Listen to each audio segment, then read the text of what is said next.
మైనారిటీలుగా చెప్పుకునే మైనారిటీల్లో మరి ముస్లింలు నేను ప్రత్యేకిస్తున్నాను. ఎందుకంటే అప్పటికి పాలక వర్గంలో ముస్లింలు ఉన్నారు. లేని వాళ్ళు ఎవరు అని అంటే బీసీలు, లేని వాళ్ళు ఎవరు అని అంటే ఎస్సీలు, లేని వాళ్ళు ఎవరు అంటే ఎస్టీలు. అలాంటి వారికి గొంతుకగా మారారు క్రైస్తవ మిషనరీలు.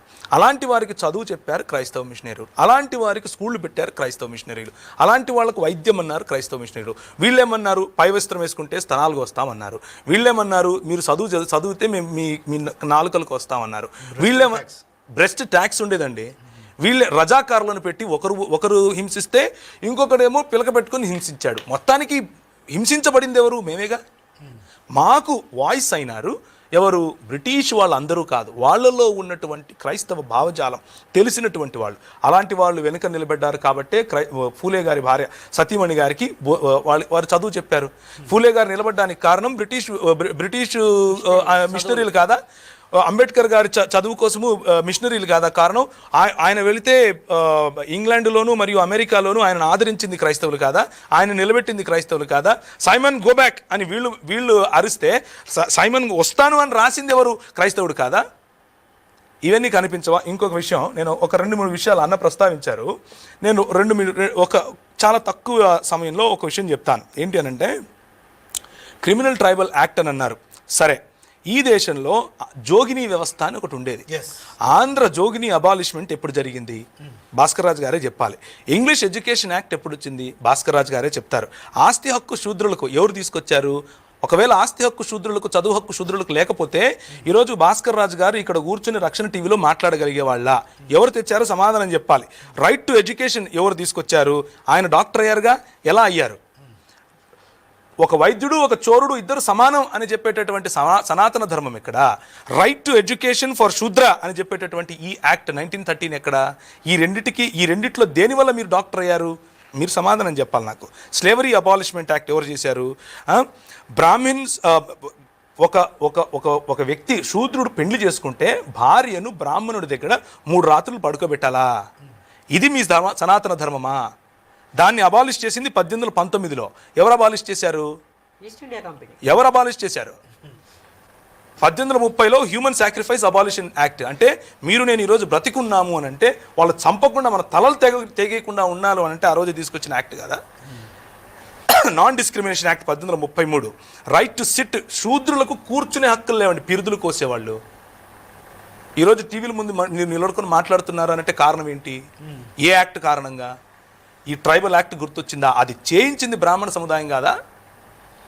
నాచ్ కమ్యూనిటీ అన్నటువంటి ఒక కమ్యూనిటీ ఉండేది. మన బడుగు బలహీన వర్గాలకు, దళిత సహోదరులను వాళ్ళు అర్ధనగ్నంగా లేకపోతే పూర్తి నగ్నంగా దేవాలయాల ఎదుట డాన్సులు చేయించేవారు. ఇంతవరకు మన రెడ్డి గారు చెప్పారు ఒక మాట, అంటే భజన చేసేటటువంటి కళాకారులు ఉన్నారు అని. వీళ్ళను కూడా ఎవరైతే నాచ్ కమ్యూనిటీగా పిలిచారో, దేవదాసి కమ్యూనిటీగా పిలిచారో, జోగిని కమ్యూనిటీగా పిలిచారో వీరిని ఉంపుడు గత్తెలుగా ఒక పక్క చూస్తూ, వీరు పెళ్లిళ్ళు చేసుకోకుండా పిల్లలు కనాలి అని చెబుతూ, కాదు వీళ్ళు కళాకారులు అని పేరు పెట్టి వారి కోసము దాన్ని ఏమంటారు, హైకోర్టులో పిటిషన్ వేస్తే కొట్లాడుతూ ఉంటే ఈ సనాతన ధర్మ సంరక్షకులు వచ్చి ఏమంటారంటే ఇది మా సంస్కృతి అంటారు. ఏదండి మీ సంస్కృతి? మా ఆడవాళ్ళను అర్ధనగ్నంగా చేసి నాట్యం చేయించడం మీ సంస్కృతా? అది కాపాడటం కోసం మీరు నిలబడతారా? దానికి వ్యతిరేకంగా పోరాడితే బ్రిటిష్ వాడు క్రైస్తవుడైపోయాడా? ఇది మనకున్నటువంటి గొప్ప జ్ఞానం. కాబట్టి టైటిల్ సరి చేసుకోవాలి అని మన సహోదరులు చెప్పారు, భాస్కర్ రాజు గారు. నేను కూడా ఒప్పుకుంటున్నాను ఈ విషయానికి. ఎందుకు అని అంటే, టైటిల్ సరి చేసుకోకపోతే సనాతన ధర్మం చేసింది ఏమీ లేదు అని తెలిసిపోతుంది. అందుకు సరి చేసుకోవాలంటున్నారు. ఇది నా వ్యక్తిగత అభిప్రాయం, దయచేసి మీరు వేరే రకంగా అర్థం చేసుకోకండి. అలాగే డెవలప్మెంట్తో మతానికి ముడిపెట్టకూడదు అని కూడా అన్నారు. ఎందుకు అని అంటే, డెవలప్మెంట్ చేసింది ఏమీ లేదు కాబట్టి. ఎందుకంటే 25% జీడిపి వేరేవాడు కొల్లగొట్టుకుంటూ పోతూ ఉంటే కొల్లగొట్టి ఇచ్చింది మీరు కాబట్టి. 25% వేరేవాడు కొల్లగొట్టుకొని పోతున్నాడు అని అంటే దళితుల దగ్గర కొల్లగొట్టుపోయాడని అబద్ధం చెప్తున్నారు. ఎందుకు? ఆ 25% ఈ దేశంలో దళితుడికి ఆస్తి హక్కు లేదు. దళితుడు ఇంట్లో దాన్ని ఏమంటారు, కొబ్బరికాయల చెట్టు ఉందనుకోండి ఉదాహరణకు, చూస్తాడు ఎవడు ఆసామి, అరే బాగుందిరా కోసుకొచ్చి అంటే నోరు మూసుకొని తీసుకుని ఇవ్వాలి. అది అప్పటి ధర్మశాస్త్రం. మా ఇంట్లో అరటిగలలు పండితే నీవి, మా ఇంట్లో కూతురు పుడితే నీకు, మా ఇంట్లో వంకాయలు పండితే నీకు. మా దగ్గర నుంచి బ్రిటిష్ వాడు ఎక్కడ కొల్లగొట్టాడు? ఎలా కొల్లగొడతాడు? అసలు వాడు మా ఇంటికే రాడు, మీ దగ్గర ఆగిపోయాడు కదా. కొల్లగొట్టించి ఇచ్చింది మీరు. వాళ్ళ మీద పేరు పెడితే ఎట్లా? వాళ్ళు దోపుడుగాళ్లే, నేను ఒప్పుకుంటున్నాను. బ్రిటిష్ వాళ్ళు 100% దోచుకుపోయారు, కానీ దోచిచ్చింది మీరు. 25% 2% తీసుకొచ్చి ఇచ్చింది మీరు. మీ ఆస్తులు కాపాడుకోవడం కోసం, మీ అధికార దాహాన్ని కాపాడుకోవడం కోసం వాళ్లకు తొత్తులుగా మారింది మీరు. బ్రిటిష్ వాళ్ళ తొత్తులుగా మీరు పనిచేసింది మీరు. కాబట్టి డెవలప్మెంట్ లేదు. కాబట్టే డెవలప్మెంట్ అనేది మతానికి ముడిపెట్టకూడదు అని భాస్కర్ రాజు గారు చెప్పారేమో అన్నది నా అభిప్రాయం. మరి పెట్రోల్ ఇచ్చి ఎప్పుడు ఎక్కడ ఎలా దహిస్తారో చెప్తే నేను కూడా వస్తాను. ఉన్నటువంటి పెద్దలందరికీ నా నమస్కారం అండి. నేను రిజైన్ చేశాను, రిటైర్డ్ అవ్వలేదు. నేను జడ్జిమెంట్ గురించి చాలామంది చెప్పారు పెద్దలు. నా పేరు సరిత అండి. నేను ఒక విషయం మాత్రం చెప్పదలుచుకున్నాను. మా అంబేద్కర్ గారు ఏం చెప్పారంటే ఇంటర్ కాస్ట్ మ్యారేజెస్ జరగడం వల్ల సొసైటీలో ఈ తారతమ్యాలు అనేవి తగ్గుతాయి అని చెప్పారు. కానీ దానికి నేనే ఉదాహరణ. నేను బ్రాహ్మణ్ అండి, మా హస్బెండ్ ఎస్సీ మాలా కమ్యూనిటీ. ఇతను తన వైఫ్ వీప్ పైన ఒక క్యూఆర్ కోడ్ చూస్తాడు. వెంటనే స్కాన్ చేసి అదేంటో తెలుసుకుంటాడు. అక్కడ ఒక 50. నేను బ్రాహ్మణ్ అండి, మా హస్బెండ్ ఎస్సీ మాలా కమ్యూనిటీ. కానీ నేను ఎస్సీగా మీరు ఎదుర్కొన్నారో లేదో తెలియదు, కానీ నేను మాత్రం అంటరానితనాన్ని చాలా బ్రహ్మాండంగా ఎదుర్కొన్నానండి. ఎందుకంటే మాది ఇబ్రహీంపట్నం దగ్గర, అక్కడ నుంచి 5 కిలోమీటర్లు ఆగపల్లి గ్రామం అండి. పెళ్ళైన తర్వాత 2 సంవత్సరాలకి నేను అక్కడ చిన్న విద్యాలయాన్ని స్టార్ట్ చేశాను, ప్రైమరీ స్కూల్ అనమాట.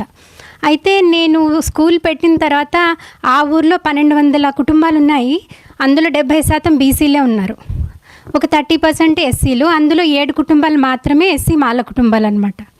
అయితే నేను ప్రతి ఇంటికి పిల్లల కోసం వెళ్ళేదాన్ని. వాళ్ళు నన్ను చూసే చూపండి, నేను పుట్టి పెరిగింది బ్రాహ్మణ్గా కాబట్టి నేను మొదటిసారి అప్పుడు ఫేస్ చేశానమాట. ఏంటి చూపు, ఏంటి అసలు నువ్వు మా ఇంట్లోకి అడుగు పెడతావా అన్నట్టు చూసేవాళ్ళు. ఇట్లా ఒక రకంగా నాకు అప్పుడు అర్థమైందండి, ఏంటి అసలు ఇది, ఎస్సీలు అంటే ఇంత దారుణంగా ట్రీట్ చేస్తారా అని. మంచినీళ్ళు ఇవ్వడానికి కూడా హెసిటేట్ చేసేవాళ్ళు.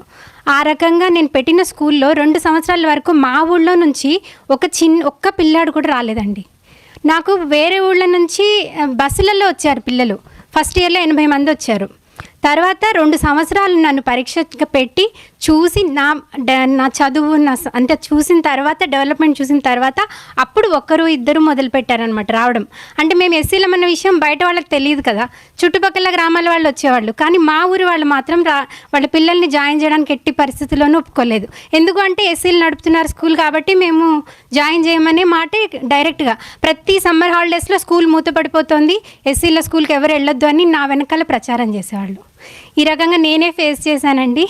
అంతేకాదు మా పాప పేరు వెన్నెల అనమాట. మా హస్బెండ్ ఏంటంటే గద్దర్ గారి కూతురు పేరు పెట్టుకున్నారు. నాకు కొన్ని ఫోన్లు వచ్చాయి తెలిసిన వాళ్ళ ద్వారా. వాళ్ళు ఏమన్నారంటే మీ అమ్మాయి పేరు వినీలా అని మార్చుకో, వెన్నెల అన్న పేరు చెప్తే నువ్వు ఎస్సీ అని అందరికి తెలిసిపోతుంది అని చెప్పి నాకు ఆ సలహాలు కూడా వచ్చినాయండి. ఇట్లా ఉందండి పరిస్థితి. నేను ఇంటర్ కాస్ట్ మ్యారేజ్ చేసుకోవడం వల్ల సొసైటీలో ఎలాంటి మార్పు రాదండి.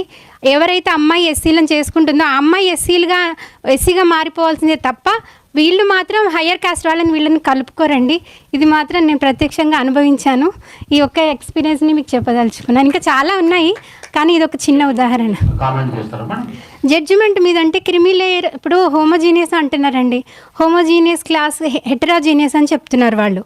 ఎలా అవుతామండి? ఇప్పుడు నేను బ్రాహ్మణ్, నన్ను హోమోజీనియస్ కింద లెక్క కట్టేశారు కదా, ఇది ఎగ్జాంపుల్ సరిపోదా? హెటరోజీనియస్ ఎలా అవుతుంది? మరి అలా అనుకున్నప్పుడు నేను బ్రాహ్మణ్ కాబట్టి నన్ను సపరేట్గా కౌంట్ చేయాలి కదా ఎస్సీని పెళ్లి చేసుకున్నప్పటికీ. కానీ నన్ను హోమోజీనియస్గానే మార్చేశారు కదా, ఇదొక ఎగ్జాంపుల్ సరిపోదా? క్రిమిలేయర్ అంటున్నారండి. క్రిమిలేయర్ అంటే ఐఏఎస్ ఐపీఎస్ వాళ్ళ పిల్లలు ఇప్పుడు సార్ చెప్పినట్టుగా కింద ఒక చప్రాసీకి గవర్నమెంట్ జాబ్ ఉన్నంత మాత్రాన వాళ్ళ పిల్లలకి ఇంకా ఉద్యోగాలు అక్కర్లేదా? వాళ్ళు ఎలా బాగుపడతారు? క్రిమిలేయర్ పెట్టడం అనేది ఏంటంటే ఇది మనకి రిజర్వేషన్ అనేది ఇచ్చింది ఎందుకండి? అంబేద్కర్ గారు కేవలము ఈ అంటరానితనాన్ని రూపుమాపాలి అనే ఉద్దేశంతో ఏర్పాటు చేయబడింది, కానీ అది పవర్టీ గురించి కాదు కదా. It is not an anti poverty program. కాబట్టి దీని రిజర్వేషన్ని ఎందుకు క్రిమిలేయర్ దగ్గర తీసుకెళ్తున్నారు, దాన్ని ఎందుకు ఇంట్రడ్యూస్ చేస్తున్నారు అనే విషయాన్ని మనం అందరం కూడా ఆలోచించాల్సిన విషయం. ఇక్కడ క్రిమిలేయర్ అనే ప్రసక్తి రాకూడదు. ఓబీసీలు వేరు, వాళ్ళకు ఉన్నదేంటి సొసైటీలో అంటరాంతనం అనేది వాళ్ళు ఫేస్ చేయట్లేదు కదా, మనమే కదా చేస్తున్నాము. మనకి క్రిమిలేని ఎలా వర్తింపజేస్తారు? ఈ విషయాన్ని కూడా మనం అందరం ఆలోచించాలి.